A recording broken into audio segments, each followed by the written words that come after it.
Welcome to Sinsoft studio. This is Sahil जांडियो।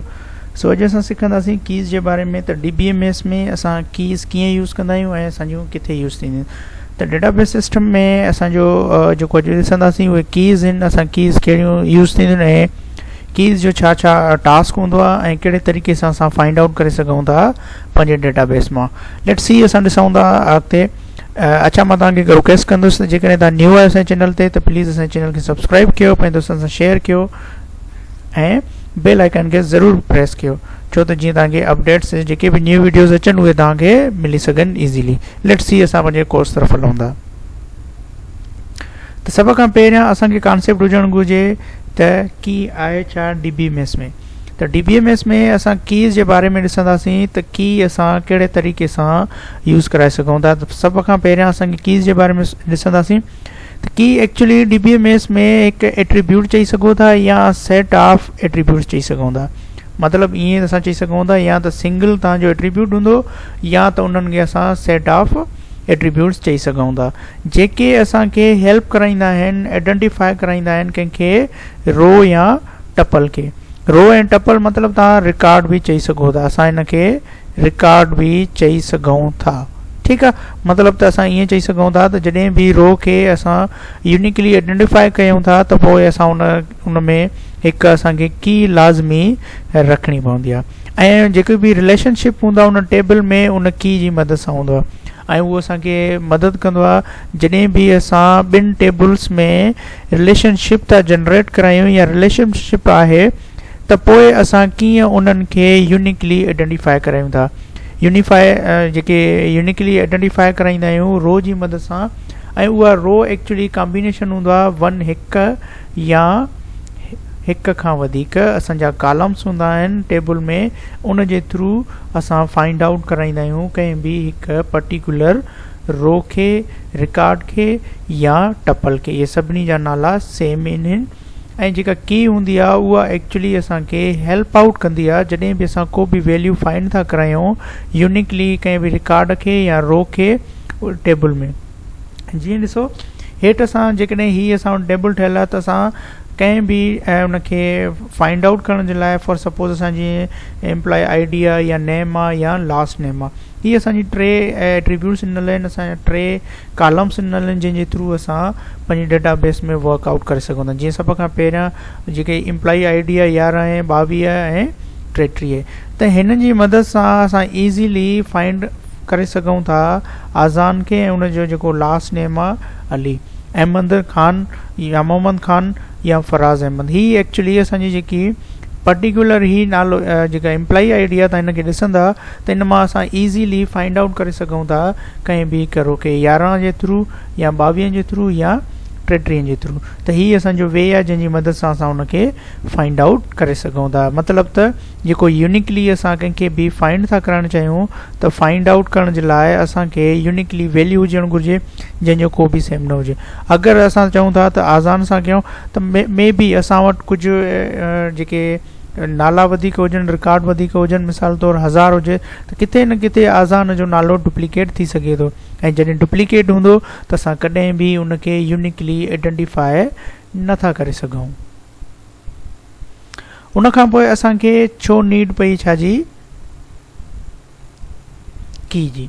ठीकु आहे, त की जी असांखे छो नीड पई आहे ऐं छाजे लाइ असां यूज़ कराए सघूं था ऐं असांखे किथे यूज़ थींदी। त सभ खां पहिरियां असांखे इहा ख़बर हुजणु घुरिजे त आइडेंटिफाई कंदा आहियूं कंहिं बि रो खे जेका असांजी डेटा टेबल हुजे। मतिलबु त असां ईअं चई सघूं था जेको असांजो डेटाबेस हुजे ऐं रियल वर्ल्ड एप्लीकेशन्स में असां ईअं चई सघूं था त जेकी टेबल हूंदी उहा कंटेन हूंदी थाउज़ेंड्स ऑफ रिकॉर्ड्स।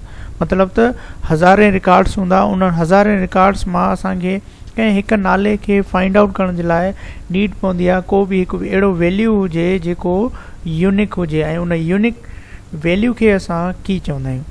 उन खां पोइ अगरि असां ॾिसूं त फॉर सपोज़ अहिड़ा के खोड़ नाला हूंदा जेके डुप्लीकेट हूंदा, जीअं नालो हूंदो, फादर नेम हूंदो, एड्रेस हूंदी, या असां ईअं चई सघूं था कॉन्टेक्ट नंबर हूंदो, त कंहिंजा बि सेम थी सघनि था। अगरि ॿाहिरि टास्क कमु कनि, कंहिं बि ऑर्गेनाइज़ेशन में कमु था कनि त उहे को बि हिकु नंबर जेको कॉन्टेक्ट नंबर हूंदो उहो ॾेई सघनि था। उन खां पोइ अगरि असां ॾिसूं RDBMS यानी कि रिलेशनल डेटाबेस मैनेजमेंट सिस्टम, ठीकु आहे। रिलेशनल डेटाबेस मैनेजमेंट सिस्टम असांजो एक्चुअली कीअं यूज़ थींदो आहे, इंश्योर कराईंदो आहे त यूनिकली जेका बि आइडेंटिफाई कयूं था असां कंहिं बि हिकु टेबल जे थ्रू कंहिं रिकॉर्ड खे, त उहो असांजी चैलेंजिस हूंदो आहे त कंहिं बि हिक खे असां फाइंड आउट था करणु चाहियूं, यूनिकली आइडेंटिफाई था करणु चाहियूं, जंहिंमें हज़ारे रिकॉर्ड्स हूंदा आहिनि, ॾाढो टिपिकल हूंदो आहे, चैलेंजिस हूंदो आहे उनखे फाइंड करण जे लाइ। उन खां पोइ जॾहिं असां वटि एतिरा नाला हुजनि ऐं उनखे असां फाइंड आउट करणु था चाहियूं त उन जे लाइ असांखे की जी नीड पवंदी आहे, ऐं की जी मदद सां तव्हांजी आइडेंटिटी हूंदी आहे जेका इंटीग्रिटी हूंदी आहे रिलेशनशिप जे थ्रू। इंटीग्रिटी मीन्स के बि शयूं तव्हां वटि कनेक्टेड हुजनि, ॿ शयूं हिक ॿिए सां जेकॾहिं कनेक्टेड आहिनि उनखे असां इंटीग्रेट चवंदा आहियूं या इंटीग्रिटी चई सघूं था। ही कुझु टाइप्स आहिनि जंहिंजे थ्रू असां इन्हनि खे डिस्कस कंदासीं। डिस्कस में सभ खां पहिरियां जीअं असांजूं एक्चुअली आहिनि असांजूं डेटाबेस में कीज़, त की जंहिंमें असां ॾिसंदासीं सुपर की आहे, प्राइमरी की, कैंडिडेट की, अल्टरनेटिव की, फॉरेन की, कंपाउंड की, कंपोजिट की ऐं सरोगेट की। ही जेके बि टाइप्स आहिनि जंहिंजे थ्रू असां जेकी डेटाबेस हूंदा उन डेटाबेस में असां यूज़ कराईंदा आहियूं ही सभु कीज़। ही कीज़ आहिनि, असां हिननि खे डिस्कस कंदासीं वन बाय वन। सभ खां पहिरियां असां वटि आहे सुपर की। त सुपर की एक्चुअली छा थींदी आहे, सुपर की हूंदी आहे ग्रुप ऑफ सिंगल और मल्टीपल कीज़, मतिलबु सिंगल बि थी सघंदियूं या त मल्टीपल थी सघंदियूं, पर उन खे आइडेंटिफाई करण जे लाइ जेका टेबल खे असां कंहिं बि रोज़ खे आइडेंटिफाई करण जे लाइ असां सुपर की एक्चुअली असां वटि एडिशनल एट्रीब्यूट्स उन सां यूनिकली लॻाए सघंदा आहियूं। यानी कि जॾहिं बि असां एडिशनल एट्रीब्यूट लॻाए करे पोइ असांखे नीड जेकॾहिं हुजे त असां यूनिकली उनखे आइडेंटिफिकेशन करे सघूं था। जीअं ॾिसो एक्चुअली असांजी सुपर की चई सघूं था का बि कैंडिडेट की, जेका बि कैंडिडेट की हूंदी उनखे असां सुपर की चई सघूं था। मतिलबु त सुपर की असांजी कीअं आइडेंटिफाई करे सघूं था, जीअं फॉर सपोज़ हिते लिखियलु आहे रोल नंबर आहे, नेम आहे, नेम रखियलु आहे ऐं प्लस में एज रखियलु आहे। त ॾिसो रोल नंबर असांजो एक्चुअली छा आहे, असां यूज़ कराए सघूं था एज़ अ कैंडिडेट की। एज़ असां कैंडिडेट की इनखे सिलेक्ट कंदासीं ऐं जेका कैंडिडेट की हूंदी उन जे थ्रू असां साइमा जी जेको नेम आहे ऐं उनजी जेका एज आहे उहा असां फाइंड आउट करे सघूं था। जीअं ॾिसो हेठि असांजे कुझु इन रो में त रोल नंबर आहे ऐं प्लस में नेम आहे, मतिलबु त तव्हांजी हिनखे सुपर की काउंट करे सघूं था रोल नंबर खे। अगरि असांजो हिते हीअं लिखियलु आहे त रोल नंबर प्लस में एज आहे त हिननि जे थ्रू बि असां उनखे सुपर की कंसीडर करे सघूं था। छो त जॾहिं असांजो सिंगल या मल्टीपल कीज़ हुजनि जेकी असांजी रोज़ ऐं की खे एडिशनल एट्रीब्यूट्स खे असांखे फाइंड आउट कराइण लाइ हेल्प कनि थियूं, त उन जे लाइ असांखे सुपर की नीड पवंदी आहे। ठीकु आहे, त असां उन खां पोइ हिते ॾिसो ही एग्ज़ाम्पल रखियलु आहे त नेम एंड एज, हिन खे असां यूनिकली नथा कंसीडर करे सघूं, असां एज खे बि यूनिकली कंसीडर नथा करे सघूं। छो त नेम को बि थी सघे थो, साइमा सिंगल आहे त ॿियो बि थी सघे थी, हुनजी एज कंहिंजी ॿिए जी बि त सेम एज थी सघे थी। अगरि 21 आहे, 22 आहे, 20 आहे, वाट एवर जेका बि एज आहे उहा अॻिते असांजी जेकॾहिं ज़्यादा रिकॉर्ड्स थींदा त ख़ुदि ब ख़ुदि उन्हनि जी जेका वैल्यूज़ हूंदा उहे असांखे ख़ुदि ब ख़ुदि डुप्लीकेशन थी वेंदी। उन खां पोइ आहे प्राइमरी की। प्राइमरी की एक्चुअली असां फाइंड आउट कराईंदा आहियूं जेका असांखे यूज़ थींदी आहे कंहिं बि कॉलम खे या ग्रुप ऑफ कॉलम्स खे जेका टेबल में हूंदी आहे उन्हनि सभिनी खे आइडेंटिफाई कराईंदा आहियूं सिंगल रो जी मदद सां। कंहिं बि सिंगल रो खे असां फाइंड आउट था करणु चाहियूं त उन सिंगल जेको कॉलम हूंदो उनखे असां प्राइमरी की चवंदासीं। बट जेके प्राइमरी की हूंदियूं आहिनि उहे कॾहिं बि डुप्लीकेट न हूंदियूं आहिनि। ठीकु आहे, त मतिलबु ईअं चई सघूं था त जेके असांजियूं प्राइमरी की हूंदियूं आहिनि उहे कॾहिं बि डुप्लीकेट न हूंदियूं। मतिलबु को बि वैल्यू हूंदो उहो वैल्यू तव्हांजो डुप्लीकेट नथो थी सघे, छो त असां उनखे फाइंड आउट करण जे लाइ असांखे नीड पवंदी आहे कंहिं बि एक यूनिकली को भी यूनिक हुए वैल्यू उन के थ्रू असां प्राइमरी की ॾेई छॾींदा आहियूं त जीअं असां उनके यूनिकली फाइंड आउट करे सघूं। त मतलब का भी टेबल हूंदी उन टेबल में मल्टीपुल जेके हूंदियूं प्राइमरी की न हूंदियूं बट उन में 1 हूंदी का भी। जीअं ॾिसो असां वटि स्टूडेंट आईडी आहे, इहा भी यूनिकली असां फाइंड आउट करे सघूं था इन रिकॉर्ड सॼे खे। असां रोल नंबर जी मदद सां असां ईअं चई सघूं था, ईमेल जे थ्रू भी कराए सघूं था। बट त ईमेल कॾहिं भी ॿ ब्रदर्स हूंदा, जेकॾहिं उनजी ब्रदर सिस्टर्स वर्क कनि था या स्टडी कनि था कंहिं भी यूनिवर्सिटी या कॉलेज में, त उन में जेके सेम तव्हांजा कंसीडर कराए सघूं था असां एज़ हिननि जे थ्रू। त असांजी बट असां जेके ही ॿ आहिनि हिननि लाइ असां ईअं चई सघूं था त ही ॿई असांजूं एज़ प्राइमरी की कंसीडर करे सघूं था। पोइ डिपेंड आहे असां ते, असां स्टूडेंट आईडी खे था कयूं प्राइमरी की या असां कंसीडर था कयूं रोल नंबर खे, छो त ॿई असांजूं एज़ असां वटि रिक्वायरमेंट आहे त जंहिंजे थ्रू असां यूज़ कराए सघूं था। जेकी असांजूं प्राइमरी की आहे उहो असां सिलेक्ट करे सघूं था, बट इहे ॿई असां हिननि खे ईअं बि कंसीडर करे सघूं था त इहे असांजूं कैंडिडेट कीज़ आहिनि, ॿ असांजूं कैंडिडेट कीज़ आहिनि। उनखां पोइ कैंडिडेट की एक्चुअली असां कीअं यूज़ कराए सघंदासीं। जीअं फॉर सपोज असां ईअं चई सघूं था कैंडिडेट की असांजी जेका एसक्यूएल हूंदी आहे, एसक्यूएल मीन्स असांजो जेको डेटाबेस ठाहींदा आहियूं असांजो जेके भी सीक्वेंशियल क्यूरी लैंग्वेज आहे असांजी स्ट्रक्चर चई सघूं था, स्ट्रक्चर क्यूरी लैंग्वेज या असांजी ॿियो कुझु लिखियल हूंदो आहे सीक्वल। ठीकु आहे, सीक्वल असांजो छा हूंदो आहे स्ट्रक्चर इंग्लिश क्यूरी लैंग्वेज। ठीकु आहे, इहे टे असांजा 4 जेके आहिनि शॉर्ट फॉर्म्स आहिनि हिननि जा।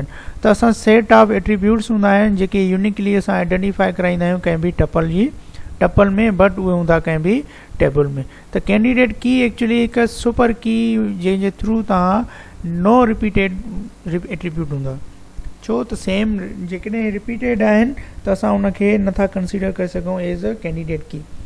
त उनखां पोइ असां ईअं चई सघूं था जेके प्राइमरी की हूंदियूं उहो सिलेक्ट करे सघूं था असां कैंडिडेट कीज़ मां।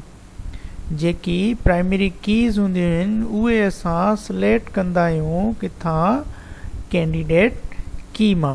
कैंडिडेट की असां कीअं सिलेक्ट कंदासीं, जेके भी यूनिकली कंहिं भी रिकॉर्ड में हूंदियूं। जीअं ॾिसो स्टूडेंट आईडी आहे यूनिक आहे, को ॿियो हिन में नथा ॾेई सघूं असां। उनखां पोइ रोल नंबर आहे असांजो, उहो जेको रोल नंबर आहे उहो कंहिंखे ॿिए कंहिंखे असाइन नथा करे सघूं। टियों असांजी जेका ईमेल एड्रेस आहे उहा ईमेल तव्हांजी सिंगल हूंदी ऐं तव्हां सिंगली उन्हनि खे एज़ अ कंसीडर करे सघो था कैंडिडेट की। ऐं कैंडिडेट की जीअं असां सिलेक्ट कईसीं त उन्हनि कैंडिडेट कीज़ मां ई असां सिलेक्ट कंदासीं प्राइमरी की। फॉर सपोज असां स्टूडेंट आईडी के एज़ अ प्राइमरी की असां कंसीडर था कयूं। असां जेकी स्टूडेंट आईडी आहे असां उन एज़ उनखे कंसीडर करे सघूं था प्राइमरी की। ऐं उनखां पोइ जेके भी रिमेनिंग हूंदियूं कीज़ जेके असां सिलेक्ट कयूंसीं कैंडिडेट की जी मदद सां, उन्हनि सभिनी खे असां अल्टरनेटिव की कंसीडर कंदासीं। अल्टरनेटिव मीन्स तव्हांजूं अल्टरनेटिव पई हूंदियूं जेके असांजूं सुपर की असांजूं जेके कैंडिडेट कीज़ हुयूं उन्हनि में। अल्टरनेटिव कीज़ जीअं असां अॻ में ई तव्हांखे कॉन्सेप्ट तव्हांजो क्लियर करे छॾियो आहे, वरी बि असां ॾिसूं था। त ॾिसो अल्टरनेटिव कीज़ तव्हांजूं छा सिलेक्ट कंदा आहियूं असां कंहिं बि मल्टीपुल टेबल मां जेके मल्टीपुल चॉइसिस हूंदियूं आहिनि प्राइमरी कीज़ जी मदद सां। बट जेके पहिरियां असां उन में चेक कंदा आहियूं त उन में कैंडिडेट कीज़ कहिड़ियूं थी सघंदियूं उन्हनि खे असां ॾिसंदासीं। त सभ खां पहिरियां असांजी हीअ ॾिसो, हीअ असांजी कैंडिडेट की आहे। ठीकु आहे, हीअ असांजी कैंडिडेट की आहे। ठीकु, ऐं हीअ असांजी कैंडिडेट की आहे। मतिलबु त हीअ तव्हांजी हिकु, ठीकु आहे, हीअ 2 ऐं असांजूं हीअ 3 असांजूं कैंडिडेट की। इन मां ई सिलेक्ट कंदासीं असां प्राइमरी की सिलेक्ट करे बाक़ी जेके रिमेनिंग हूंदियूं अगरि फॉर सपोज असां प्राइमरी की हिन खे था कंसीडर कयूं त बाक़ी जेके ही हूंदी जेको कॉलम हूंदो ऐं जेको ही हूंदो एज़ तव्हां कंसीडर करे सघो था अल्टरनेटिव की। त जेकी अल्टरनेटिव की तव्हां प्राइमरी की सिलेक्ट कई कैंडिडेट कीज़ मां, बाक़ी जेकी रिमेनिंग हूंदी उन्हनि सभिनि खे असां एज़ अ कंसीडर करे सघूं था अल्टरनेटिव कीज़। फॉरेन की ईअं चई सघूं था त जेकी असां जूं यूज़ थियल हूंदियूं आहिनि प्राइमरी की तव्हांजी उनजी सेकंड साइड उनखे असां प्राइमरी की खे फॉरेन की चई सघूं था। लेट्स सी असां कीअं उनखे यूज़ कराए सघूं था। त उन में असांजो छा थींदो आहे, जॾहिं बि बिटवीन ॿिनि टेबल्स में रिलेशनशिप ठहियलु हुजे, ॿिनि टेबल्स में रिलेशनशिप ठहियलु हुजे, ॿ टेबल हुजनि ऐं उन्हनि में जे विच में कनेक्शन्स ठहियलु हुजे, उन कनेक्शन्स में जंहिंजे थ्रू असां फॉरेन की मेंटेन कराइण डेटा इंटीग्रेट कराईंदा आहियूं। त डेटा इंटीग्रेट करण जे लाइ असांखे डिफरेंट जेके असांजी इंस्टेंस ऑफ एन एंटिटी उन एंटिटीज़ जे थ्रू असां यूज़ कराए सघूं था, बट असांजो हुते क्रॉस रेफरेंस या असां डायरेक्टली रेफरेंस यूज़ करे सघूं था उन ॿिनि टेबल्स में। ठीकु आहे, ॾिसो हिते असां वटि छा आहिनि त सिर्फ़ु असां वटि ॿ टेबल्स, टेबल नंबर 1 आहे ऐं टेबल नंबर 2 आहे। त असां जेकॾहिं ही था यूज़ कयूं त असांखे फॉरेन की जी कीअं ख़बर पवे त हिननि में फॉरेन की कीअं। फॉर सपोज़ असां वटि स्टूडेंट आई डी आहे ऐं असांजी रोल नंबर आहे ऐं या असां वटि फर्स्ट नेम आहे, last name and email address. त ही असांजा टेबल ठहियलु आहे। असां छा कयो आहे, जेकी रोल नंबर आहे उही तव्हांजो रोल नंबर असां हिन जो कनेक्शन कराए छॾियो आहे अलॻि टेबल सां, जंहिंखे असां उहो हिते रोल नंबर असाइन करे छॾियो आहे। त ही हिते रोल नंबर वारी जेकी हिन टेबल में आहे इहा हूंदी प्राइमरी की। जेकॾहिं ही हूंदी त हिते असां हिनखे छा कंदासीं, फॉरेन की कंसीडर कंदासीं। ठीकु आहे, त हिनखे असां एज़ अ फॉरेन की कंसीडर कंदासीं। छो त ही रेफरेंस वठे थी हिन टेबल मां, ही जेका टेबल आहे ही टेबल ही रेफरेंस वठे थी हिन खां। छो त रोल नंबर असां हिते डायरेक्ट जॾहिं बि कोर्स सिलेक्ट कंदासीं त तव्हांजो डायरेक्ट नालो न ईंदो, छो त नाला मल्टीपल थी सघनि था कंहिं बि बैच में, कंहिं बि कॉलेज में, कंहिं बि क्लास में। त उन जे लाइ असांखे डायरेक्टली रोल नंबर जी नीड पवंदी, छो त यूनिकली असां उनखे आइडेंटिफाई करे सघूं। ऐं जेका प्राइमरी की हूंदी पहिरीं टेबल में उहा तव्हांजी प्राइमरी की हूंदी, जेका सेकंड हूंदी त उनखे असां एज़ कंसीडर करे सघूं था फॉरेन की। त असांजी फॉरेन की जे थ्रू तव्हां उनखे ॾेई सघो था। हिते जेको ही सॼी कॉलम आहे ही तव्हांजो एज़ अ फॉरेन की जे थ्रू यूज़ थी सघे थो। कंपाउंड की में तव्हां ईअं चई सघो था, जेके बि रिकॉर्ड्स हूंदा, कंहिं बि ख़ासि पॉसिबिलिटी हुजे त कॉलम खे असां यूनिकली आइडेंटिफाई नथा करे सघूं, त पोइ असां छा कंदा आहियूं त जेके बि उन सां ॿियो जेको वैल्यू हूंदो उनखे असां डायरेक्टली उन डेटाबेस जे थ्रू असां कंबाइन करे ऐं असां ॿिए कॉलम खे या उन सां गॾु कॉलमन्स खे गॾु कंदा आहियूं त उहो असांजो कंपोज़िट की थींदियूं। मतिलबु त तव्हांजी कंपाउंड की थींदी, कंपोज़िट न, बट कंपाउंड की जेका हूंदी उहा असां आइडेंटिफाई कराईंदा आहियूं यूनिकली त असांजी जेको रिकॉर्ड हूंदो उन टेबल में असां कीअं उनखे यूज़ कयूं। जीअं ॾिसो स्टूडेंट आई डी आहे, ही तव्हांजी यूनिकली हूंदी, रजिस्टर्ड आई डी आहे, ही तव्हांजी यूनिकली हूंदी। ही तव्हांजूं कंपाउंड की यूज़ थींदी एज़ अ कंपाउंड की, छो त ही ॿ शयूं असांजूं यूज़ थी थियनि।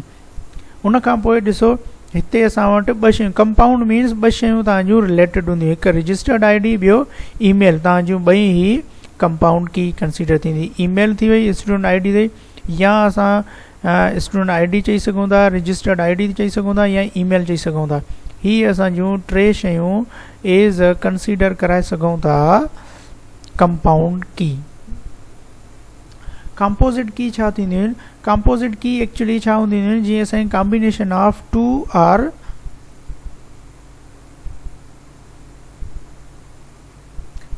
आर जेके असांजूं ॿ हूंदियूं आहिनि, कॉम्बिनेशन ऑफ कंहिंजूं ॿिनि जूं।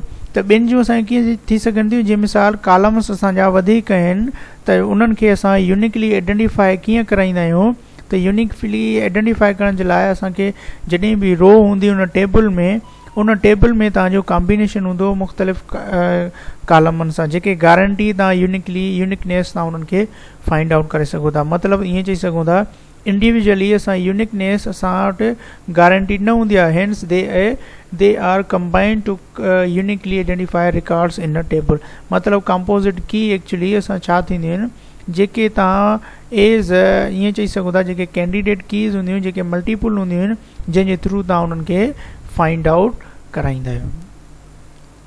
सरोगेट की एक्चुअली छा थींदियूं आहिनि जॾहिं बि तव्हां उन्हनि खे यूज़ कराईंदा आहियो त यूज़ करण जे लाइ तव्हांखे यूज़ कराइणो पवंदो। फॉर सपोज़ असां जॾहिं बि यूज़ था करियूं कंहिंखे आर्टिफिशियल जेके कीज़ हूंदियूं आहिनि जेके असां हथ जूं कीज़ ठाहींदा आहियूं उन्हनि जो एम ई छा हूंदो आहे कंहिं बि रिकॉर्ड खे यूनिकली आइडेंटिफाई करण जे लाइ, ऐं उनखे असां सरोगेट की चवंदा आहियूं।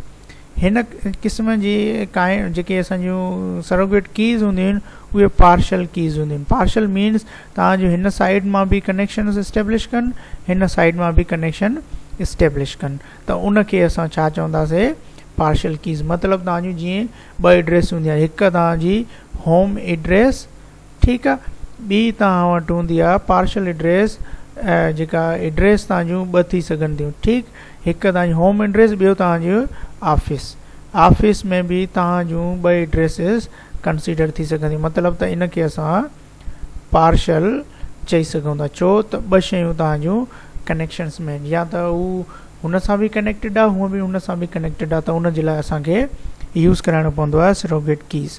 त उहे असांजूं सरोगेट कीज़ एक्चुअली गारंटीड हूंदियूं आहिनि तव्हांजी जेके डेटा इंसर्टेड हूंदी आहे टेबल्स में।